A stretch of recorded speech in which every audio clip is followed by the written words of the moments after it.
नवकोट किले जी कहानी।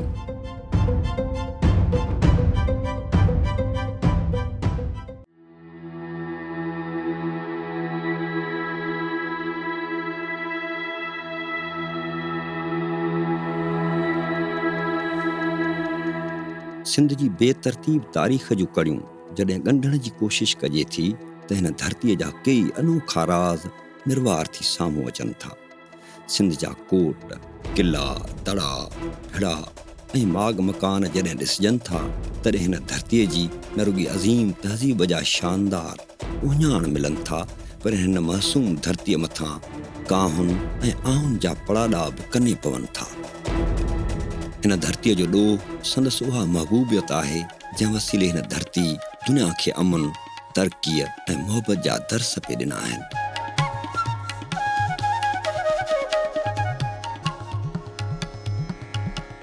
मोहबतुनि जूं प्रचारक धरतियूं रुॻी धारियुनि जी काहुन जूं शिकार न थियूं आहिनि, पर पंहिंजनि जे बेपरवाह रीतुनि ऐं वर्ताव जे तीरनि सां ज़ख़्मी थींदियूं रहियूं आहिनि। सिंध जी ॿी तारीख़ खे छॾे रुॻी संदसि जंगी क़िलनि जी तारीख़ खणिजे त हिन हिसायल धरतीअ पंहिंजी हिफ़ाज़त लाइ कई जतन पे कया आहिनि।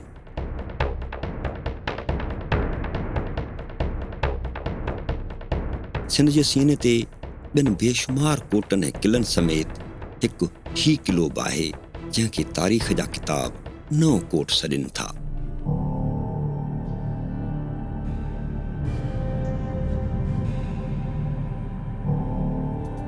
सिंध जे थर ऐं बैराजी कंदीअ ते क़ाइमु हिन क़िले जी कथा बि इन करे अनोखी आहे जो वारीअ जे भिटुनि ते आसमान सां ॻाल्हियूं कंदड़ ही क़िलो टालपुर दौर जो आहे।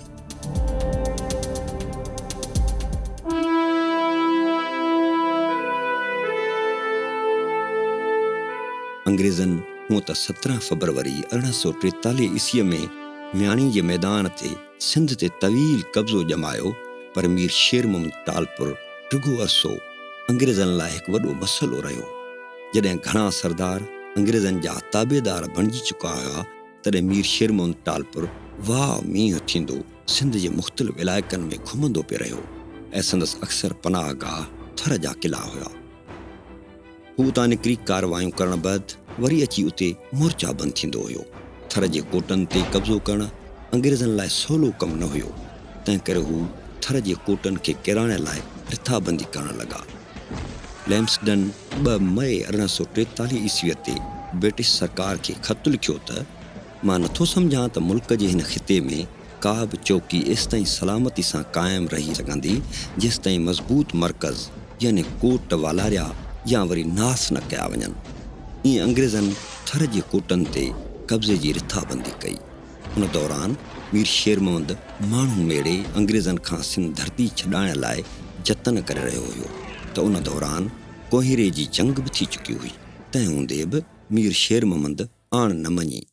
थियो इहो जेको सिंध सां थींदो आयो आहे।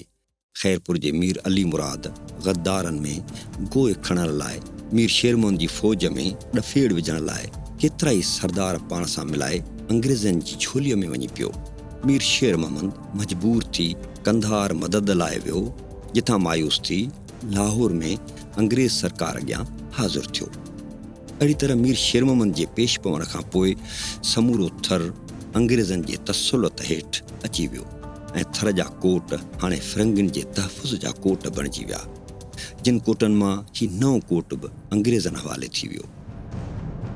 तव्हांखे यादि हूंदो त जॾहिं हालाणी जंग थिए थी ऐं कलोड़ा ऐं टालपुर पाण में जो जहिड़ो थिए थो त उन मीर फ़तेह अली आहे, मीर ग़ुलाम अली या मीर करम अली, मीर मुराद अली 4 भाउर हुया, जंहिंखे 4 चोयारी बि चई थी वञे। त चवंदा मीर करम अली तक़रीबन 1814 धारे इहो कोट हिते ठारायो, छो जो पहिरियों बि इहा ॻाल्हि थी त इहो थर उन दौर में अमर सिंह वटि या सोढनि वटि हुयो या सोढनि जी साहिबी हुई, जेके ढल ॾियण में माना थोरा ॾिघा हुया या टालपुरनि खे एतिरो ढल जो रेवेन्यू न पियो मिले। पोइ हिननि उहे ढलूं उगाइण लाइ मुख़्तलिफ़ हंधनि ते इहे कोट ठाहिया।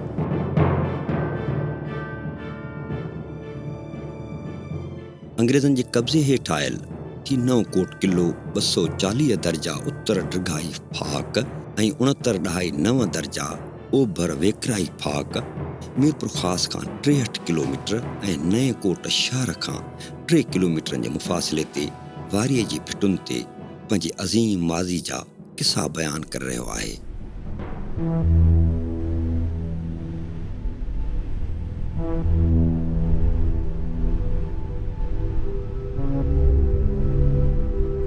बनावत जे लिहाज़ खां नओं कोट ज़रे घटि हिकु चौकोर शिकिल ठाहे थो। कोट जे उत्तर ॾखण वारी बाही 366 फुट आहे। ओभर ओलह वारी बाही 318 फुट आहे। उन वॾे चौकोर जी ओभर ॾखण कुंड ॿाहिरां हिकु ॿियो नंढो चौकुंडो आहे, जंहिंजे अंदरे पासे खां माप 40 बाय 48 फुट बीहे थी। नंढड़ो चौकुंडो कोट जे मुख्य दरवाज़े जो कुझु हिसो ऐं दमदमा ठाहे थो।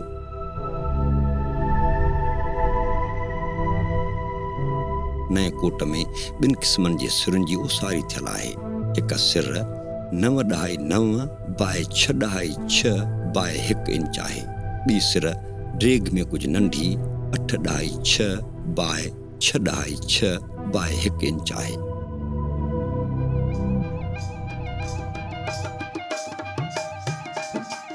नओं कोट थर जे ओलह पासराटी ते अॾियल आहे। कोट जे बुर्ज ते बीही ओभर निगाह कबी त नेण निहार वारियासिन भिटुनि ऐं ॾहरनि जे वसी इलाइक़े खे पसंदि कोट जे आसपास केतिरा ई वहकरा ऐं छाड़ुनि जा निशान मिलंदा, जिन लाइ चयो वञे थो त उहे पुराणे ज़माने में सिंधु दरिया जा वहकरा हुआ। हे जेको नओं कोट आहे उहो चवनि था त थर जे अहिड़ी कुंड ते ठहियलु आहे या अहिड़े रस्ते ते ठहियलु आहे जातों असांजो जेको सिंध जो लाॻापो राजस्थान सां हुयो, जोधपुर सां हुयो।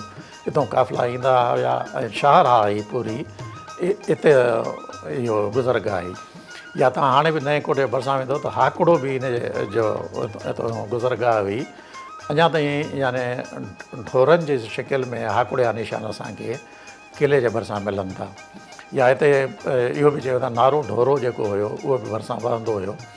उन दौर जे लिहाज़ खां त इहो हिकिड़ो सम्झो त अहिड़ी गुज़रगाह ते ठाहे वियो आहे जिते बंदर बि वेझा आहिनि, बंदरगाह बि वेझा आहिनि, आकड़े जा बि वहकरा गुज़रनि था, नारे ढोरे जा बि गुज़रनि था। या इवन असांजे जेका शाहरा वञे थी राजस्थान या जोधपुर उहा बि हितां लंघंदी। इन लिहाज़ खां इहो हिकिड़े इम्पॉर्टेंट हंध ते ठाहियो वियो आहे।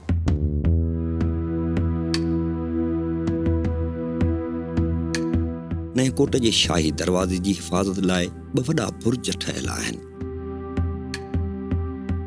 बुर्ज जंबूरी जियां वात खोलियो ॼण कंहिंखे पकड़ण लाइ आता आहिनि।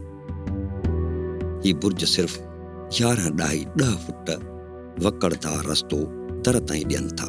मुख्य दरवाज़े जो संभालींदड़ ओभर बुर्ज 30 फुट ऊचो आहे। संदसि ॿाहिरां हेठि खां घेरो 139 फुट आहे। उन गोल बुर्ज जे मथां कतुर 44.6 फुट आहे। खेसि 4 फुट थुल्ही दीवार जी ओट पिणु ॾिनल हुई, जेका हाणे न रही आहे। बुर्ज में दाख़िल थियण लाइ मथां 15 फुट लंघ छॾियल आहे। मुख्य बुर्ज जे संभालींदड़ ओलह वारे बुर्ज जी बि साॻी 30 फुट ऊचाई आहे, पर हिन जो ॿाहिरियों हेठियों घेरो 102 फुट ऐं मथां दाख़िल थियण लाइ 12.6 फुट लंघ आहे। ॿिन्ही बुर्जनि जी छॾियल विथी मां अंदरि दाख़िल थियण सां बुर्ज ऐं दीवारूं मिली ज़रे घटि हिकु ट्रिकुंडो मैदान ठाहिनि थियूं। साम्हूं दरवाज़े वटि कोट जे ॾखण दीवार जी ड्रेग 38 फुट आहे ऐं खाॿे हथ ओलाहीं भिति जी ड्रेग 35 फुट आहे। ॿई भितियूं मिली 90 दर्जन जी कुंड ठाहिनि थियूं।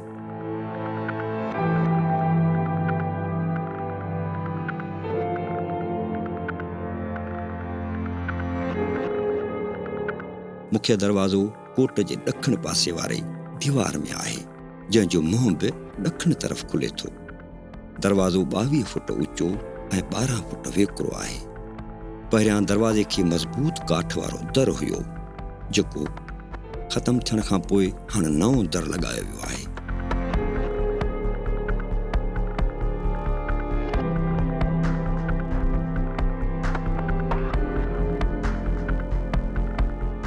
दरवाज़े मां अंदरि पेर पाइण सां 20 फुट डिघी घिटी आहे।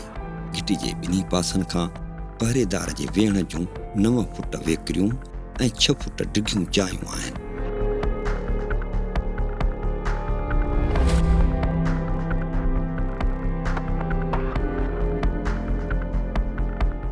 शाही दरवाज़े मां गुज़री अचण बैदि हिकु चौकोर 40 बाय 48 फुट दमदमा में पहुची वञिबो। दमदमा अहिड़ी त कारीगरी सां ठाहियो वियो आहे जो दुश्मन जे उते पहुची बि वञे तॾहिं बि हू असुल कोट खे फतह करे न सघंदो।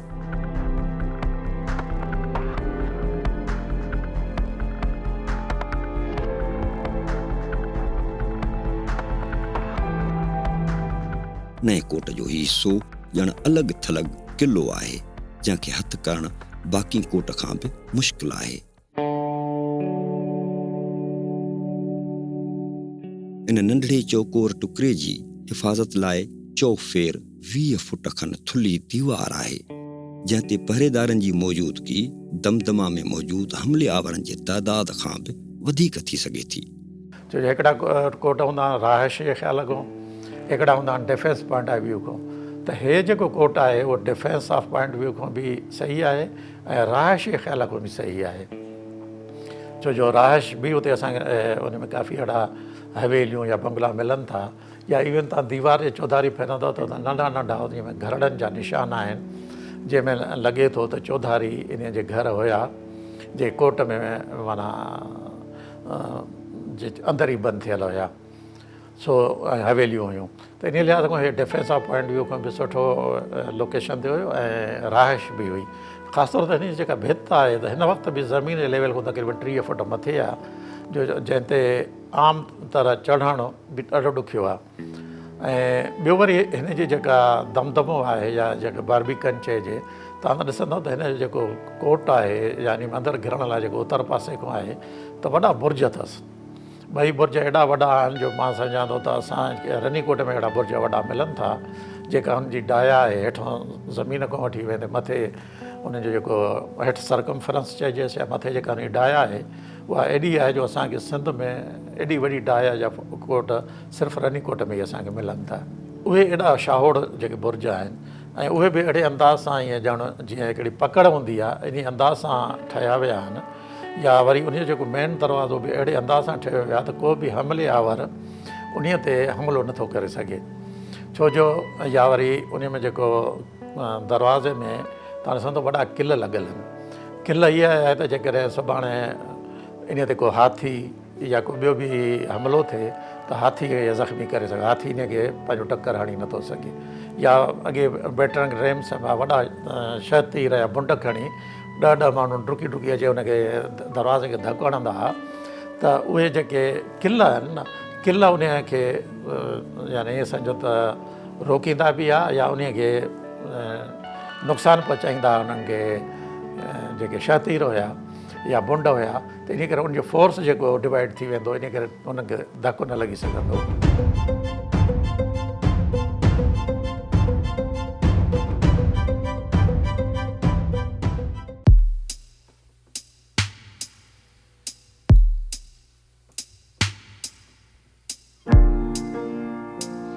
अंदरियों दरवाज़ो दमदमा मां कोट अंदरि दाख़िल थियण लाइ आहे। मुख्य दरवाज़े जी हिन जी बि वेकर 12 फुट रखी वई आहे। दरवाज़ो दमदमा जे ओलह दीवार में आहे जेका ॾखण दीवार सां 90 इंच जी कुंड जोड़े थी। अंदरें दरवाज़े जी घिटीअ जी ड्रेग 22 फुट आहे। घिटीअ में ॿिन्ही पासनि खां 10 बाय 6.9 फुट पहरेदारनि जे वेहण लाइ जायूं आहिनि। या जीअं माण्हू अंदरि वञे थो ॿिन्ही पासनि खां तव्हां ॾिसंदो ॾेढियूं ठहियल आहिनि, निशी ठहियल आहिनि जिते सिप साला वेहनि था। वरी उन जे ई अंदरि बि तव्हां वेंदो त दमदमो ठहियल आहे जंहिंखे बारबीकन असां चऊं था। ऐं उहो बि एॾो महफ़ूज़ आहे त जेकॾहिं हमलियावर कोट या दरवाज़ो भञी अंदरि बि अचे त वरी हिते इन खे वरी हिकिड़े वॾे मुसीबत सां मुंहुं ॾियणो पवंदो जो चौधारी तव्हां ॾिसंदव त वरी हो ॼण क़ैद थी थो वञे खूह में। घिटीअ जे आख़िरी छेड़े वटि ॿिन्ही तरफ़नि खां कोट जी भित ऐं बुर्जनि ते चढ़ण लाइ 6 फुट वेकिरियूं ॾाकणियूं आहिनि जिन जी मरमत कई वई आहे।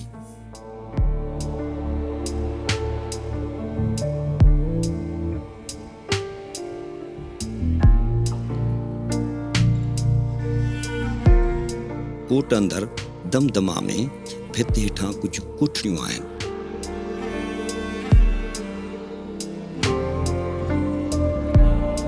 ही कमानीदार छित वारियूं बैरकनि मां कोठड़ियूं दमदमा जे उत्तर ऐं ओभर दीवार में आहिनि।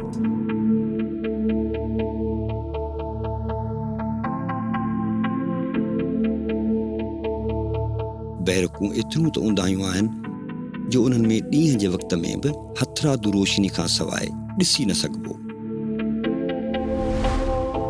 इहो कोठियूं गोदाम या बारूद खाने तौरु कतब ईंदियूं हूंदियूं। मुक़ामी माण्हुनि मूजिबि त संदनि वॾड़नि उन्हनि कोठियुनि में ज़ंगियल गोला, गोलियूं ऐं ॿिया भॻल हथियार ॾिठा हुआ।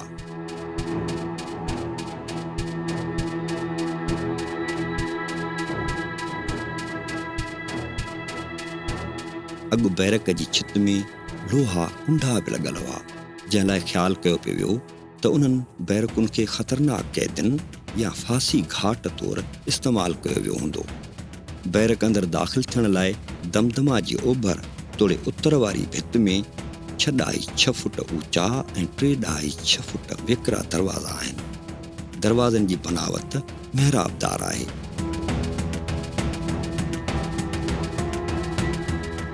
कोट खे चौधारी पहरेदारनि जे गश्त ऐं ख़तरे वक़्तु हमलेआवरनि खां बचाइण लाइ 12 फुट वेकिरी भित ॾिनल आहे, जंहिं ते चढ़ण लाइ कोट जे अंदरे पासे 2 ॾाकणियूं ॾिनल आहिनि। भित अंदरि सॼियूं या ग़ुलाम गर्दिश खणी चइजे या सिपाहियुनि जे घुमण जी जाइ, त उहा बि तक़रीबन तव्हां ॾिसो त 12 फुट वेकिरी आहे। ऐं अहिड़ी असांखे 12-14 फुट वेकिरी जंहिंखे फसील खणी असां चऊं, जंहिं ते बि यानी हर उन खां पोइ एम्ब्रेज़र ठहियलु आहे, मारो ठहियलु आहे, या किथे किथे तोबुनि रखण जा बि स्पेस ॾिनल आहिनि। सो इन लिहाज़ खां तक़रीबन असांजे हिन जा 9 बुर्ज अहिड़ा आहिनि, एॾा मज़बूत बुर्ज आहिनि। 4 कुंडनि खां ऐं 2 अची विया ॿिया विच ते। हर बुर्ज खे 12 नेसारा ॾिनल आहिनि त जीअं बरसाति जो पाणी आसानी सां निकाल थी सघे। 2 नेसारनि जे विच में मुफ़ासिलो 10 फुट आहे।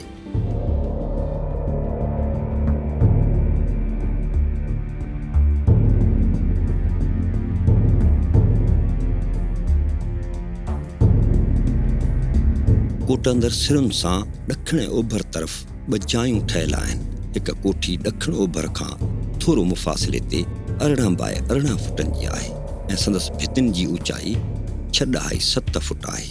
कोठी खे ओभर मुंहुं हिकु नंढड़ो दर 5.5 फुट आहे ऐं मथां गुंबज़ बि ठहियल अथसि। उन कोठियुनि अंदरि बारूद रखियो वियो हूंदो।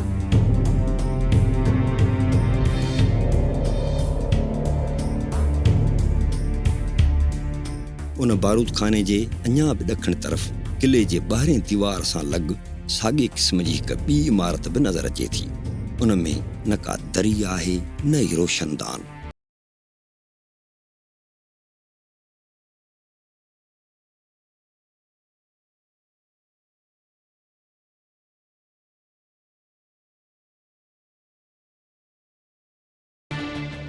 जेको अंदरि मां जंहिंखे दमदमो थो चवां, बारबीकिन थो चवां, इन चौधारी हिकिड़ी बैरक ठहियलु आहे। ऐं बैरक अहिड़ी ऊंदाही आहे जो को बि माण्हू, या पर उते धिका बि ठहियल आहिनि कंहिंजे विहण जा। किन जो ख़्यालु इहो त इहो मिसाल क़ैदखानो हुयो या हिते माण्हू खे रखंदा हुया, पर किन हंधनि ते वरी मथे हुन में छत में बि के लोह जा के लॻियल आहिनि। किन जो ख़्यालु आहे त इहो हिते फांसी ॾिना वेंदा हुया। ॿियो वरी जेको हाणे तव्हां विया हूंदो त घटि में घटि तो 4 फुट मिटी कढी वई आहे। 4 फुट मिटी जो भराव हुयो। इहा बैरक बि सही मिटीअ सां भरियल हुई, हेठि फर्श बि मिटीअ सां, 4 फुट हेठि सपोज़ कयो फर्श हेठि वियो आहे। त इन हवाले सां यानी ऐं ॿिया इन करे पोइ इहे धिका बि ज़ाहिर थिया आहिनि। घणनि जो ख़्यालु इहो थियो क़ैदखानो हुयो, जीअं कोडीजी में बि हिकिड़ो अहिड़ी बैरक आहे जेका चवंदा क़ैदखानो हुयो। किन जो ख़्यालु इहो आहे, किन जो इहो आहे त फांसी टंगण जो हिते एहतमाम हुयो। बाक़ी जेके ॿाहिरि तव्हां वञो था जीअं दर खुद टपो था त खॿे हथ ते तजर ठहियल आहिनि ॿ, ऐं जंहिंखे वाल्टेड रूफ खणी चइजे, ऐं वरी साम्हूं हिकिड़ी गोल गुंबद सां इहा जेका ठहियल आहे। हाणे इहे एक्चुअली छा आहे जो जेकर तव्हां ॾिसंदव त को बि माण्हू ऊन्हारो सियारो या इहो हुजे त इन में किथे वेंटिलेशन जो कोन्हे। ईअं हुजे हा त को मंग हुजनि सा या साइड में के अहिड़ियूं दरियूं ॾियनि हा जंहिंमां माण्हू यानी दरियुनि मां हवा अंदरि अचे। सिर्फ़ु हिकिड़ो दर आहे जो इन करे यानी हिकिड़ो अनुमान आहे त इहो हिकिड़ो कंहिंजो त इहो त न बुद्धिस्ट दौर जा न की कंहिंजो आहे। जीअं हाणे साॻी अहिड़ी माना स्ट्रक्चर तव्हांखे रनीकोट में मिलंदो, जीअं ई तव्हां अंदरि गिरंदो सन गेट वटि, हिते अहिड़े क़िस्म जो हिकिड़ो साॻिए ई क़िस्म जो चौकुंडो ऐं मथां उन ते गोल गुंबज़ आहे, उन खे बि हिकिड़ो दरवाज़ो आहे। त साॻियो स्ट्रक्चर असांखे नए कोट में बि यानी इन अंदाज़ जो मिले थो। सो इन करे health of point of view खां या असां वटि जेका सिंधियूं ट्रेडिशन्स आहिनि सदियुनि खां वठी, त इन करे इन खे असां का रहाइश वारी कोठी या इहे नथा चई सघूं। पोइ इहो बारूद खानो हुजे या अनाज रखण जे लाइ को इहो हुजे।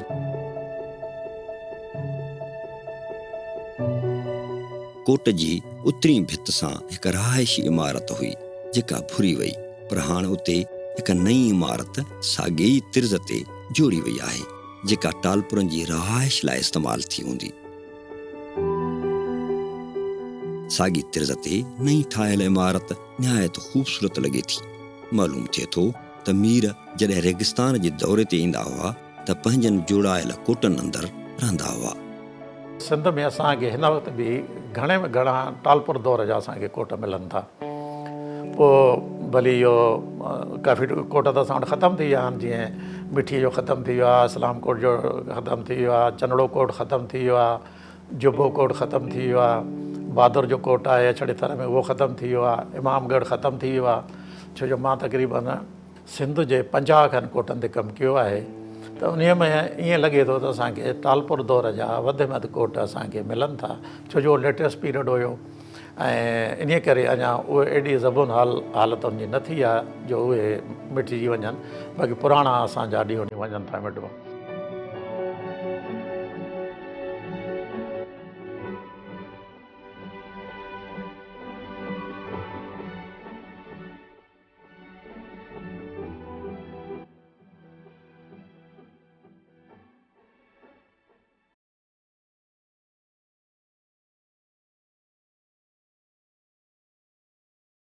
जॾहिं अंग्रेज़ दौर आयो त कोटनि में बाक़ाइदा पघारदार, किलेदार ऐं सिपाही रहंदा हुआ।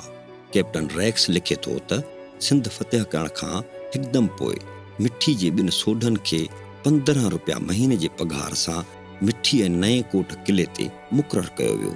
ॿिन्ही पुठियां 25 सिपाही बि मुक़ररु कया विया ऐं फी सिपाही जी पघार 5 रुपया हुई। हर सरदार खे 4 सांतियूं ज़मीन काइण लाइ ॾिनियूं वयूं जिन जी ढल मुआफ़ हुई। पहरेदारनि लाइ शाही तोड़े अंदरे दरवाज़े तरफ़ घिटिन जे ॿिन्ही पासे कमानीदार कोठियूं ठहियल आहिनि जिन में नंढा महराब जुड़ियल आहिनि। महराबनि जी इस्लामी तिर्ज़ तामीर में वॾी अहमियत आहे।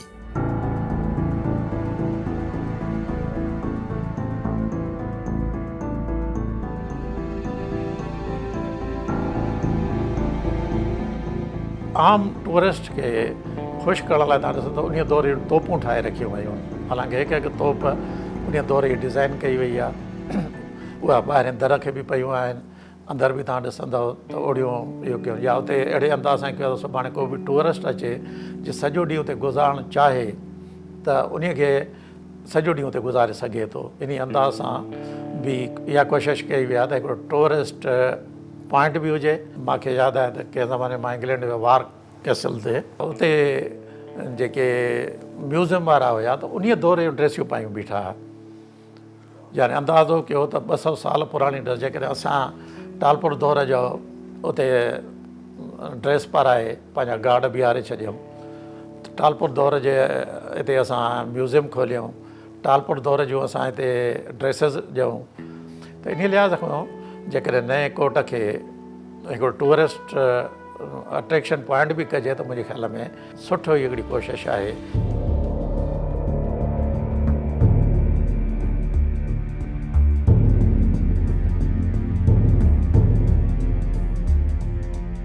नवकोट किले जी तिर्ज़े तमीर मां अंदाज़ो लॻाए सघिजे थो त टालपुर हुक्मराननि ख़ासि तौर थरपारकर जे इलाइक़नि ऐं आम तौर सिंध जे ॿियनि इलाइक़नि में क़िला चोड़ाया, पर संदन दाख़िली अणबणत सबबि हू सिंध खे अंग्रेज़नि खां बचाए न सघिया।